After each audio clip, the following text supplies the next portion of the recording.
ओम नमो भगवते वासुदेवाय।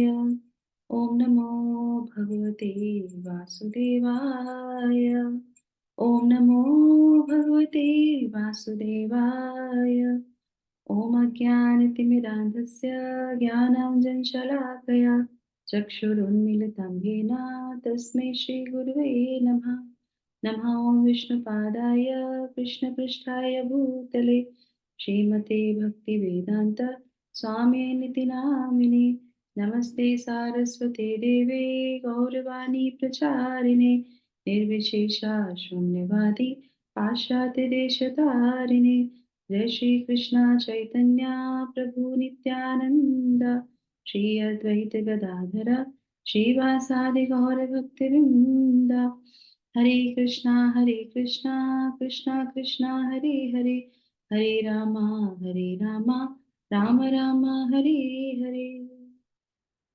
जगत गुरु श्री प्रभुपाद की इच्छा, भगवत वाणी भगवत गीता जी की इच्छा, गुरु महाराज की इच्छा।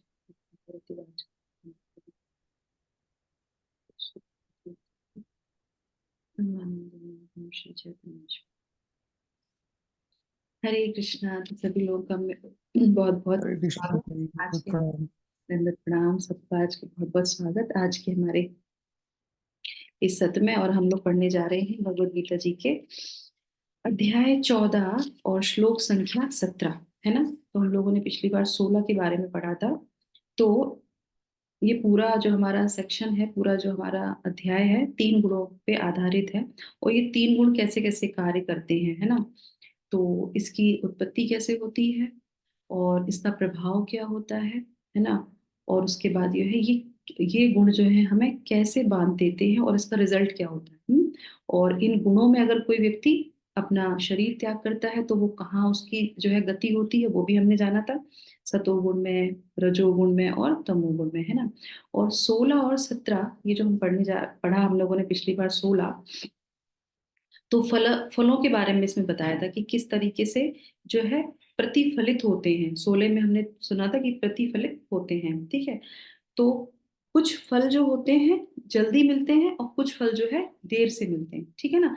तो 16 में जो हमने पढ़ा था उसमें था कि फल थोड़ा देर से मिलते हैं, विलंब होके मिलते हैं। तीनों गुणों में जो फल मिलते हैं थोड़ा विलंब से मिलते हैं और उसको हम समझ सकते हैं, तो उनके बारे में था, ठीक है। अब कभी कभी हमारे मन में आता है ना 3 गुणों के बारे में कैसे, तो ये श्लोकों में 3 गुणों में अलग अलग कैसे कार्य से प्रभावित होता है ना। तो वो सारी चीजें हैं। अब आज के श्लोक में क्या होगा, वो इन गुणों से वो रिजल्ट जो तुरंत दिखने लगता है, सही है ना। वो गुण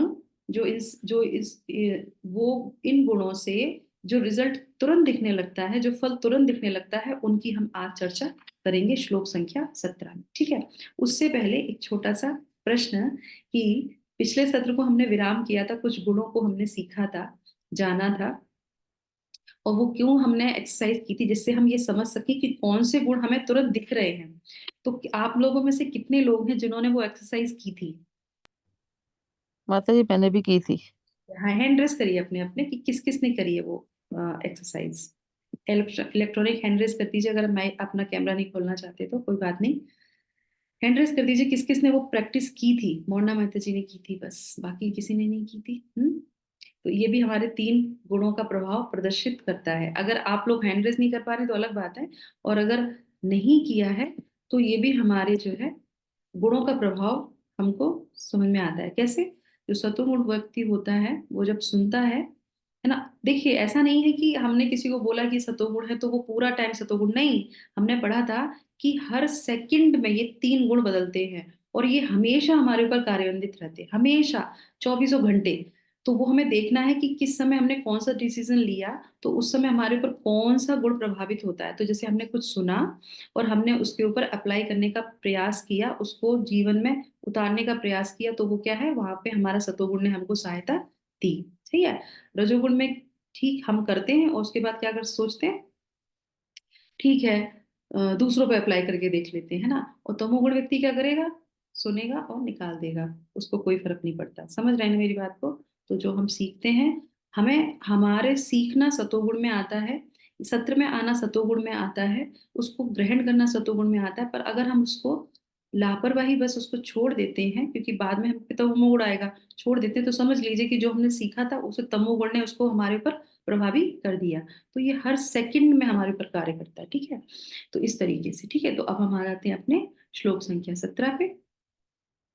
तो श्लोक संख्या 17 को हम लोग पढ़ेंगे, आप लोग मेरे पीछे पीछे दोहराइएगा, और 2 से 3 माता जी मिलके, इसके 3 गुणों के बारे में है, तो 3 माता जी मिलके इसको पढ़ लीजिएगा, ठीक है।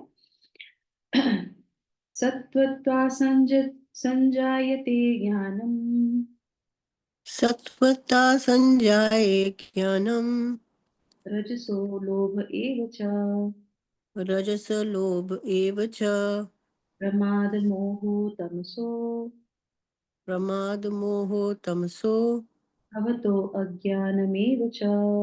भवतो अज्ञान एव च। थैंक यू शांति माता जी। अब हम लोग आगे बढ़ेंगे, तो इसमें इसका ट्रांसलेशन में क्या लिखा है। सतोगुण से वास्तविक ज्ञान उत्पन्न होता है, रजोगुण से लोभ उत्पन्न होता है, और तमोगुण से अज्ञान, प्रमाद और मोह उत्पन्न होता है। तो ये था। तो पिछले वाले में जो हम लोगों ने गुण देखे थे, वो थोड़ा देर में प्रकट होते हैं, है ना। जैसे सतोगुण में हम जब कार्य करते रहेंगे करते रहेंगे, तो हमारा क्या हो जाएगा, हृदय निर्मल हो जाएगा।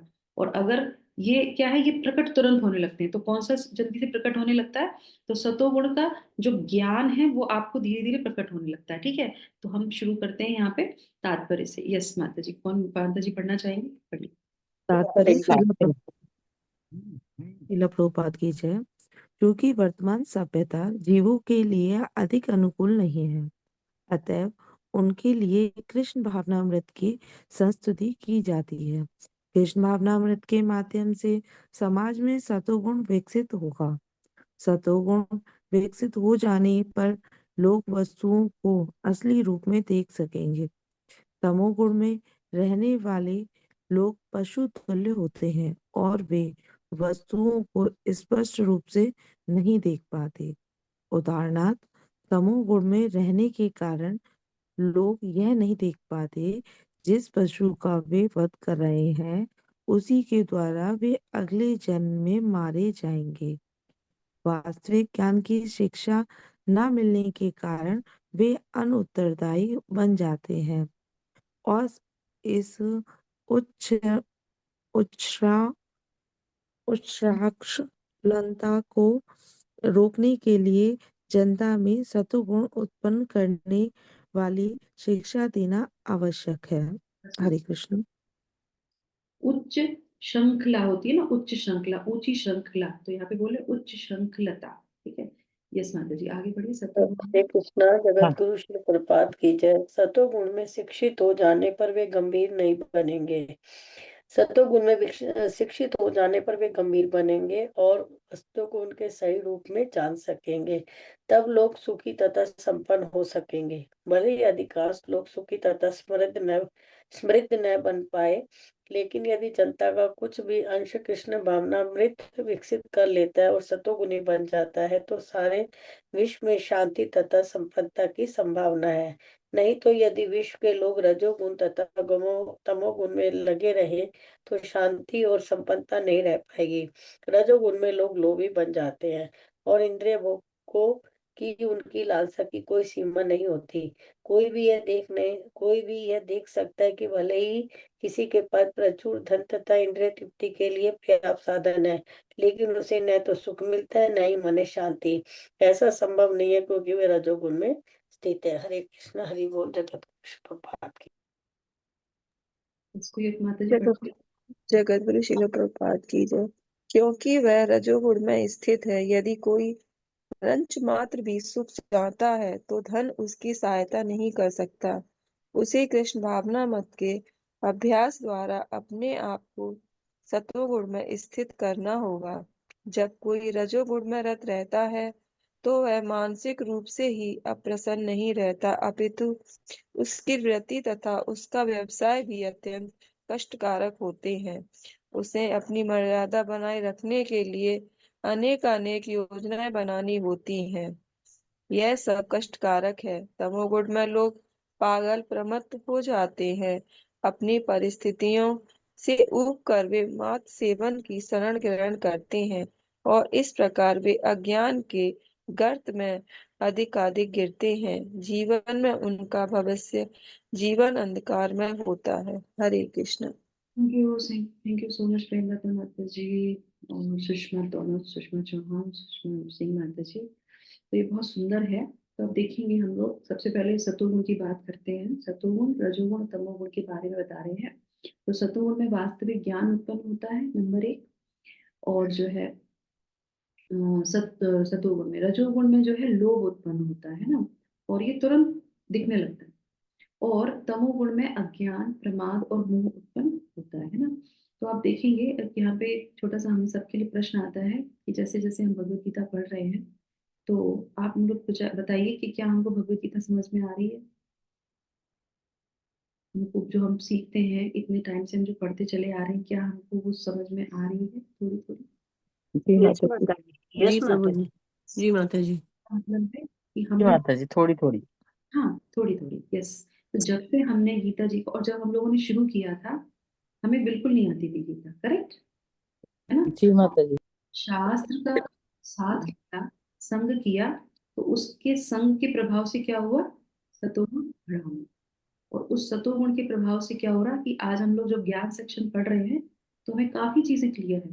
पूरी भगवत गीता तो किसी को नहीं आती। गीता जी का ये विशेष गुण है कि आप जितनी बार भी गीता को पढ़ेंगे, उतनी बार गीता जी आपको एक नया ज्ञान देंगे। क्योंकि भगवान क्या है, हमेशा नवीन रहते हैं, और गीता जी भगवान से अभिन्न नहीं है। तो वो भी हमेशा नवीन है, नित्य नवीन रहती है, नित्य नया गुण हमको प्रकट करती है, ठीक है ना। तो कोई ये क्लेम नहीं कर सकता। कल ही हम लोग संडे फीस्ट में जो है पढ़ रहे थे, सॉरी सुन रहे थे कथा। तो उसमें प्रभु जी जो है बहुत अच्छा बोल रहे थे, कह रहे थे कि हमारे शिला प्रभुपाद होते हैं कि एक व्यक्ति को अपने जीवन में कम से कम 100 बार भगवत गीता पढ़नी चाहिए। सही है ना। तो आप सोचिए, हम लोग को तो लगभग लगभग 2 साल हो गया है ना, 3 साल हो गया भगवत गीता पढ़ते पढ़ते, अभी हम लोग लास्ट चरण पे पहुंचे हैं। तो अगर इस हिसाब से समझ लेते हैं कि ऐसे अगर हम समझते हुए चल रहे हैं भगवत गीता को, तो 100 टाइम पढ़ पाएंगे क्या? बहुत मुश्किल है पढ़ना, क्योंकि हमारी उम्र, सही है ना, आधी उम्र तो हमने वैसे ही निकाल दी अपनी, है ना, वेस्ट कर दिया। अब आधी उम्र में बच्चे हैं तो हम कितने सिंसियरली से पढ़ रहे हैं। तो इसीलिए जो भी पढ़ते हैं वो बहुत ध्यान से पढ़िए, क्योंकि इसी से हमारा सतोगुण बढ़ता है। और ये सतोगुण में क्या दिखा रहे हैं, ज्ञान बढ़ता है, मतलब हम समझ में आ रहा है, सतोगुण बढ़ रहा है, क्योंकि हम शास्त्र के सानिध्य में आते हैं। और कौन सा है, काल भी सतोगुण है, समझ रहे हैं ना। एक सतोगुण के सानिध्य में आना मतलब हम शास्त्र के सानिध्य में आते हैं।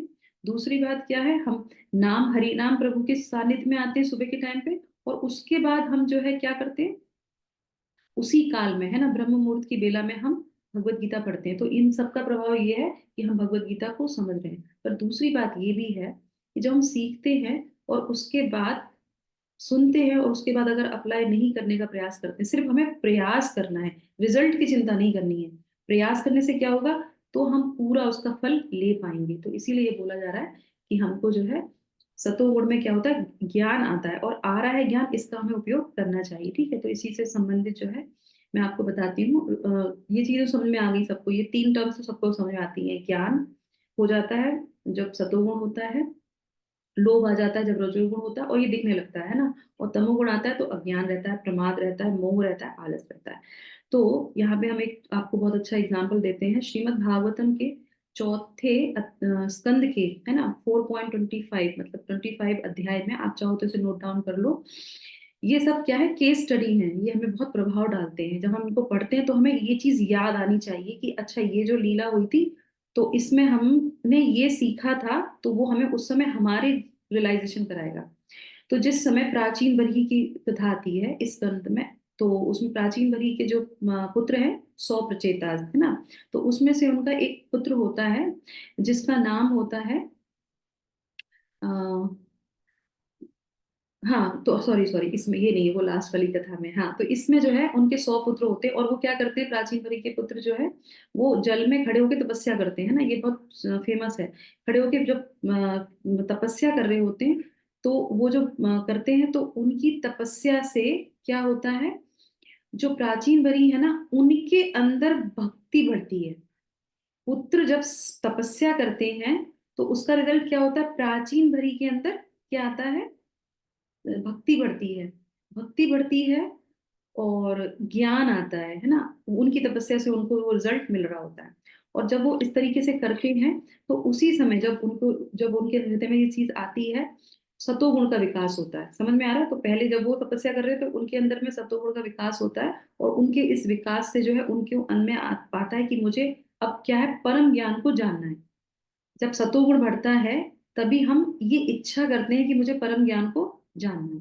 तो उनके अंदर ये इच्छा आती है। अब हमारे हृदय में रहते हैं हमारे परमात्मा, वो समझ जाते हैं कि इस व्यक्ति को कुछ जानना है। तो वही परमात्मा किनके हृदय में, नारद जी के हृदय में ये संदेश देते हैं कि जाओ और तुम जाके आप प्राचीन बलि को परम ज्ञान का संदेश दो। समझ रहे हैं ना? तो ये लिंक समझ में आया? कोई आपके साथ तपस्या कर रहा है तो उसका प्रभाव आपके पर भी आएगा। अगर आप तपस्या कर रहे हैं सतोगुण में आने की, ज्ञान को समझने की, तो वो आपके परिवार में प्रभाव आएगा ही आएगा। ये कनेक्शन भगवान ने दे के भेजा है। और हृदय में परमात्मा, अब इसका बहुत सुंदर सा एग्जाम्पल हम लोग ले सकते हैं। हम लोगों ने शुक्रवार वाले उसमें सत्र में हम लोगों ने एक छोटा सा अपना प्रैक्टिकल एप्लीकेशन किया था, करेक्ट? तो वो तो नॉर्मल था, पर जैसे ये जो कथा है उससे रिलेट कर सकते हैं कि किसी के मन में ये, रूबी माता जी के मन में ये विचार आया था कि हमको इन टॉपिक्स पे बात करनी चाहिए। सही है ना? वही परमात्मा ने किसी और को निमित्त मात्र बना के और वो पूरा सत्र ऑर्गेनाइज किया। सही है ना? तो परमात्मा हर जगह कार्य करते हैं, पर हमारे अंदर क्या होता है, अथतो ब्रह्म जिज्ञासा। और ये अत्तो ब्रह्म जिज्ञासा तभी होती है जब हम सतोगुण में रहते हैं, सतोगुण में कार्य करते हैं, और ये हमारे पर कार्य करेगा। ये हम प्रैक्टिकल एप्लीकेशन अपने जीवन में देख सकते हैं। तो इसी तरीके से ये लीला हुई। तो क्या कहने का मतलब है, सतोगुण में आप रहेंगे तो मन में शुद्धि आएगी और ये दिखेगा। इतना इमीडिएट रिजल्ट है कि अभी हम लोगों ने शुक्रवार को उस चीज को फील किया, करेक्ट? तो ये प्राचीन भर की कथा भी इस तरीके से आती कि वो वहां तपस्या कर रहे थे और उनके हृदय में, उनके पिताजी के हृदय में आ रहा था कि जो है शुद्धि हो रही थी, सतोगुण बढ़ रहा था और भगवान को जानने की इच्छा। तो जिसके अंदर भी इच्छा होती भगवान को जानने की, भगवत गीता को समझने की, तो समझ लीजिए उसके अंदर, जैसे हमारे यहाँ आज एकता माता जी ने ज्वाइन किया है सत्र में, सतोगुण बढ़ेगा। व्यक्ति जो है अपनी और चीजों को छोड़ के वो उस तरफ आएगा ही आएगा। तो आप समझ लीजिए कि वो जो है आ रहा है, क्योंकि वो हमेशा ऑनलाइन सुनती हैं और यूट्यूब में सुनती हैं, पर कार्य कर रहा है उनके अंदर। सही है ना? तभी वो हर चीज को छोड़ के सत्र में आज वो आई हैं। तो ये हम देख सकते हैं, ठीक है। उसके बाद हम ले लेते हैं रजोगुण में, है ना? तो रजोगुण में क्या बता रहे हैं, रजोगुण में जो है लोभ आता है। तो शिला प्रभुपाद बहुत अच्छा इसमें बता रहे हैं। नीचे आप देखेंगे, पहले तो सतोगुण बताया उन्होंने, उसका तमोगुण बताया, फिर नीचे जो है उन्होंने रजोगुण के बारे में बताया है कि रजोगुण में लोग लोभी बन जाते हैं और इंद्रिय भोग की, उनकी लालसा की कोई सीमा नहीं हो सकती। कोई यह देख सकता है, कोई ये देख सकता है, मतलब ये दिखने लगता है कि लोग उसके अंदर है। इसी से केस स्टडी हम ले सकते हैं। ये भी हमारा जो है, ये हमारा जो है अश्वमेध पर्व से मैं ये कथा ले रही हूँ, अध्याय 6 में से। तो इसमें जो है जैमिनी अश्वमेध पर्व में ये कथा आती है। यहाँ पे क्या होता है, एक राजा होता है, भद्रावतीपुरी में एक राजा होता है, और यौवनाश्व, है ना? उसका नाम होता है यौवनाश्व, और उस जगह का नाम होता है भद्रावतीपुरी, है ना, जहाँ का वो राजा होता है। तो वो क्या कहता है, राजा एक बार अपने जो है राज्य में एक घोषणा करता है कि आप सभी लोग जितने भी नगरवासी हैं, आप सब लोग जो है हस्तिनापुर चलिए। हम लोग हस्तिनापुर चले जाएंगे। क्यों हस्तिनापुर जाएंगे? क्योंकि उसके अंदर था सतोगुण, है ना? राजा के अंदर रजोगुण ज्यादा होता है पर उसके यहाँ सतोगुण था। तो उसने क्या कहा कि हम जो है हस्तिनापुर जाएंगे, क्योंकि हस्तिनापुर में कौन है, युधिष्ठिर और भगवान कृष्ण है, तो उनका सानिध्य लेंगे। तो इस तरह से वो कहता है हम सब लोग वहां चलेंगे और वहां पे जाके जाएंगे। तो उसी क्षेत्र में, मतलब उनके नगर में एक धनी व्यक्ति था। धनी व्यक्ति में क्या होता है, रजोगुण ज्यादा होता है ना? और वो धनी व्यक्ति था, तो उसकी माँ जो थी, उस व्यक्ति का नाम था सुदेव, और उसकी जो माँ थी उसका नाम था जरद गवा। नाम भी बड़ा अजीब सही है, जरद गवा। तो वो अपने बेटे से क्या बोलती है कि अरे, ये राजा की बात मानने की क्या जरूरत है? समझ रहे हैं ना? हमारे पास क्या पैसे की कमी है जो हम इनकी बात मानेंगे? भाई राजा की बात वो ज्यादा मानते हैं जिनको राजा की जरूरत है, हमें नहीं जरूरत है इनकी, राजा की। इनको जाना है हस्तिनापुर, ये जाए, हम नहीं जाएंगे। बोले क्यों? अरे क्यों, वहां जाएंगे हमारा पैसा खर्च होगा, यहाँ पे हमारे पूरे खेत हैं, खेतों में इतनी अच्छी फसल है, और हमारा इतना सारा धन है, हम तो आराम से अपना जीवन यहाँ पे बिता सकते हैं। हमें किसी की जरूरत नहीं, ना हमें युधिष्ठिर जी की जरूरत है, ना हमें कृष्ण की जरूरत है, और ना हमें इस राजा की जरूरत है। हम यहीं पे रहेंगे और बिना मतलब के और ये क्या जो है हमको सिखा रहे हैं, धर्म सीखेंगे, धर्म, भाई धर्म, वो थे ना युधिष्ठिर महाराज, धर्म के पालन करता थे, तो वहां जाएंगे तो धर्म सीख, बोले हमें क्या जरूरत है धर्म हम सीखने की, हमें कोई जरूरत नहीं है, हमारे पास पर्याप्त धन है, और हम उस धन को अगर हम चले गए छोड़ के, तो जो पीछे से जो है ना ये सब हमारा लूट लेंगे। ये इनकी इनकी जो है विचार ऐसा है। तो माँ क्या सिखाती है अपने बच्चे को? धर्म पे नहीं चलना, जो है हमारे पास उस वो ही बहुत है हमारे लिए, और हम उसको छोड़ नहीं सकते। धर्म के लिए हम धन को नहीं छोड़ सकते। ये क्या कहलाता है? ये लोभ कहलाता है। और ये अगर किसी के अंदर आ गया तो वो खुद भी अपना जीवन बर्बाद करता है और अपने आगे के वंशज का भी जीवन बर्बाद करता है। तो वो उसका पुत्र जो जाना चाहता था उसको भी वो माँ रोक लेती है। तो ये कंडीशन हमारी भी हो जाती है। अगर हम ज्यादा लोभ करेंगे तो क्या होगा? उन चीजों से हमें लोभ नहीं करना चाहिए। ये जो प्रकृति में जितनी भी चीजें हैं ये हमारे साथ कुछ नहीं जाएंगी। उस औरत के साथ कुछ जा सकता था? कुछ नहीं जाएगा। वो अगर कल प्राण त्याग दे तो क्या होगा? कुछ भी उसके साथ नहीं जाएगा। पर लोभ इतना था कि उसने भगवान को त्याग दिया, धर्म को त्याग दिया, राजा को त्याग दिया, सब त्याग दिया। पर किस लिए? सिर्फ अपने जो है लोभ के कारण। तो ये दिखाता है कि किस तरीके से लोभ आता है और तुरंत उसी में वो एक्शन लेने लगता है। अब आ जाते हैं तीसरा गुण, है ना। तो तीसरा गुण क्या है यहाँ पे? तमोगुण। तो श्रील प्रभुपाद लिखते हैं कि तमोगुण में रहने वाले लोग पशु तुल्य होते हैं। अधोगति हो जाती है ना। पशु तुल्य, और वो रहते भी हैं तो तब भी समझ लीजिए कि वो पशु तुल्य ही रह रहे होंगे। क्यों? आलस में, प्रमाद में, गुस्से में, नहीं कार्य करना, फिर इस तरीके से, और वे वस्तुओं को स्पष्ट रूप से नहीं देख पाते। और ये भी नहीं देख पाते हैं, इसका बहुत अच्छा श्रील प्रभुपाद ने उदाहरण दिया है कि तमोगुण में रहने के कारण लोग यह नहीं देख पाते कि जिस पशु का वे वध कर रहे हैं उसी के द्वारा वे अगले जन्म में मारे जाएंगे। अब अज्ञान पूरा है तो उनको शास्त्र से मतलब नहीं है, तो उन्हें कैसे पता चलेगा कि जिसको हम मार के खा रहे हैं उसी योनि में हमको जाना पड़ेगा और वो व्यक्ति हमको मारेगा और हमको खाएगा इस तरीके से। तो ये बहुत इंपॉर्टेंट बात है कि हम जो है मांसाहार अन्न का बहुत हमारे जीवन में प्रभाव पड़ता है। हमको जो है कैसा भी ऐसे अन्न नहीं, हम लोग सब लोग तो यहाँ पे भक्त लोग हैं तो कोई भी नॉनवेज खाने वाला नहीं है, फिर भी अगर किसी के यहाँ कोई नॉनवेज खा रहा है तो प्रयास करना चाहिए कि उसको बंद करवाने का प्रयास करें। क्यों? क्योंकि हम अगर खाते नहीं हैं पर अगर हम पकाते हैं, है ना, आज हमने पहले भी इस चीज को बोला था, अगर हम पकाते भी नहीं हैं और हमारे घर में कोई खरीद के लेके आता है, तो अगर हम उस चीज के लिए हमारा पैसा यूज हो रहा है तो, है ना, हम किसी को कह रहे हैं कि तुम बाहर जाके खा लो और हमने पैसा दे दिया, सही है ना, तो वो, है ना, इन सब का एक सा ही रिजल्ट है। उसमें कोई अलग चीज नहीं कि नहीं जो खाने वाला उसको ज्यादा होता है और जो मार रहा है या जो बेच रहा है, जो खरीद रहा है, जो पका रहा है उसको अलग होता है। नहीं, एक सा रिजल्ट है, एक सा जो है पाप लगता है। तो कृपया करके हम लोग को प्रयास करना चाहिए कि हम अपना तो जीवन वो करें ही, दूसरे का भी नहीं करें, है ना। तो इसी से संबंधित एक और आपको मैं केस स्टडी सुनाती हूँ। जैसे इस श्लोक में बोला है, प्रमादो तमसा भवता अज्ञानम एवच, है ना। तमोगुण में प्रमाद रहता है, आलस रहता है, पागलपन रहता है। प्रमाद का मतलब पागलपन, मोह रहता है, अज्ञान रहता है ना। तो आप देखेंगे पागलपन का एक बहुत अच्छा मैं आपको उदाहरण देती हूँ कि जब तमोगुण ज्यादा बढ़ता है तो लोग तब पागलपन में आते हैं।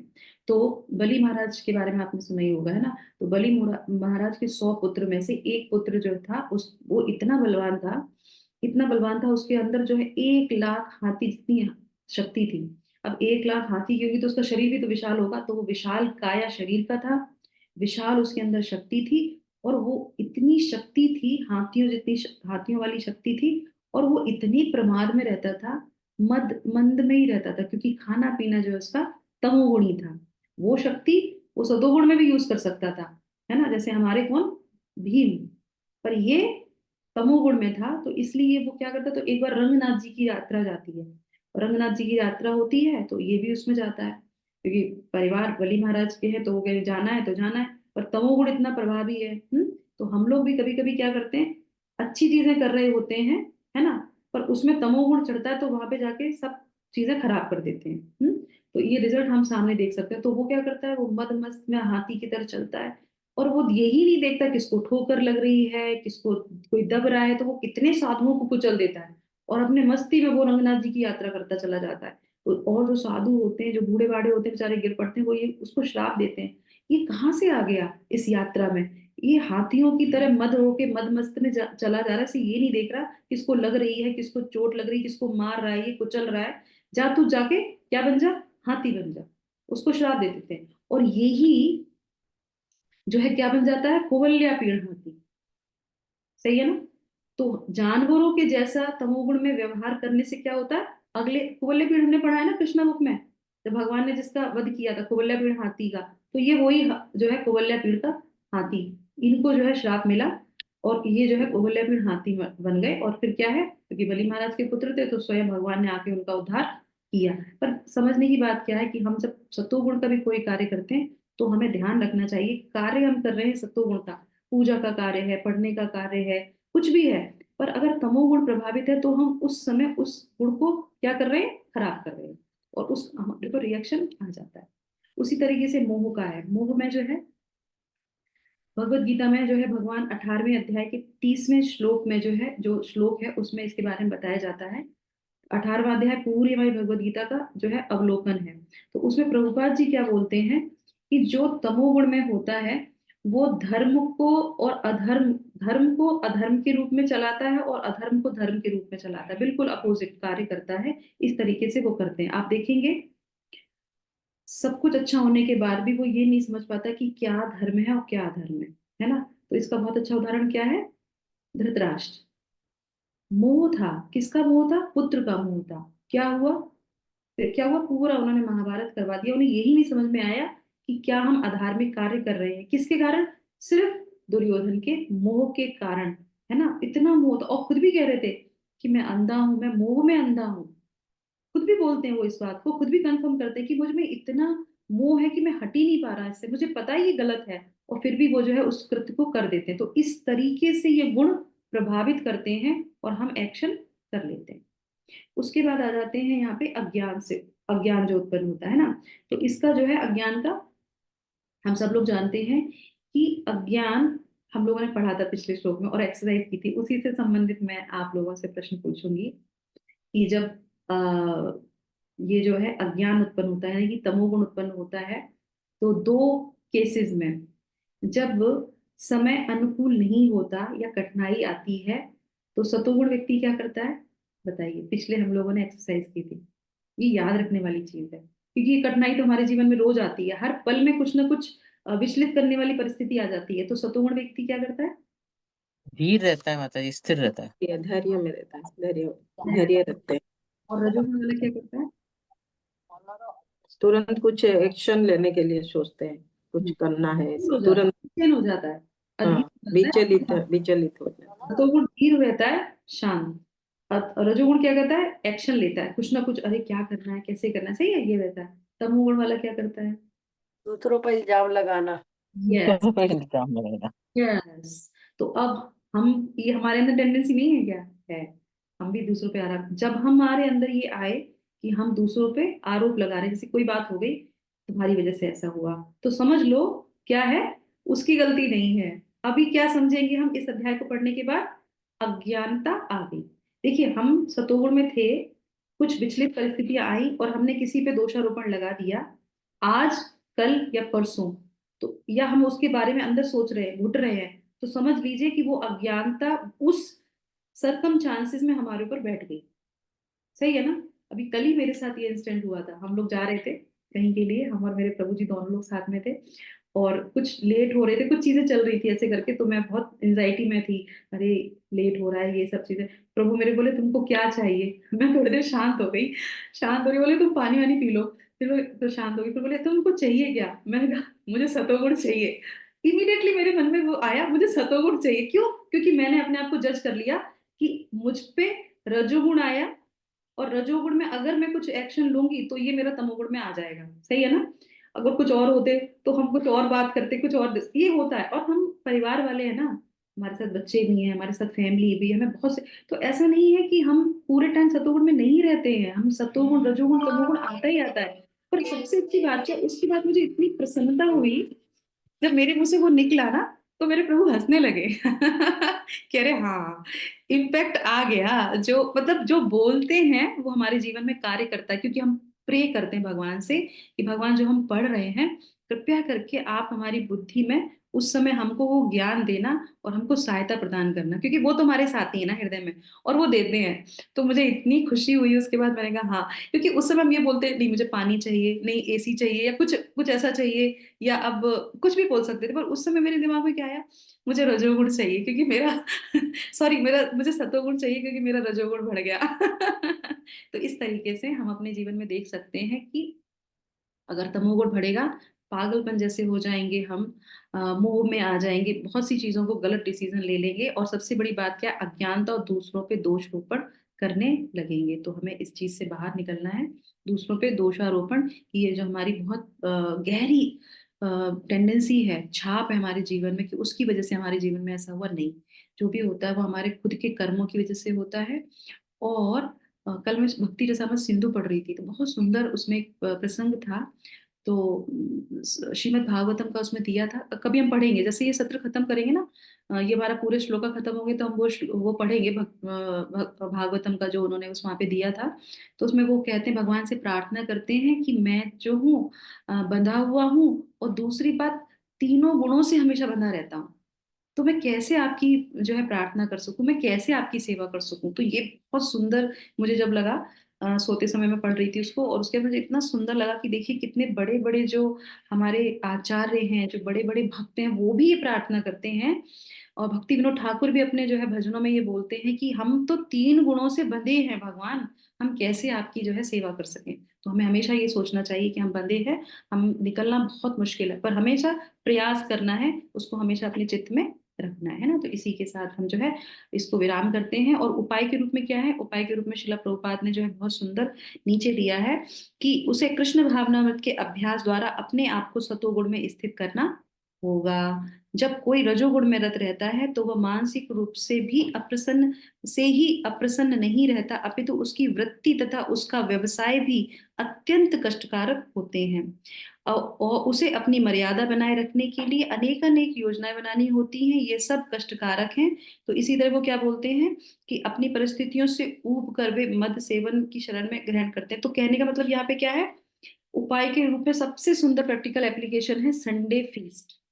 हमें अपने जीवन में संडे फीस्ट में अवश्य जाना चाहिए। क्यों? क्योंकि हम देखेंगे कि वहां जितना भी वातावरण है वो सतोगुणी होता है, वहाँ के भक्त होते हैं, प्रसाद होता है, भगवान का दर्शन होता है, कीर्तन होता है, नाम जप होता है, सतोगुण।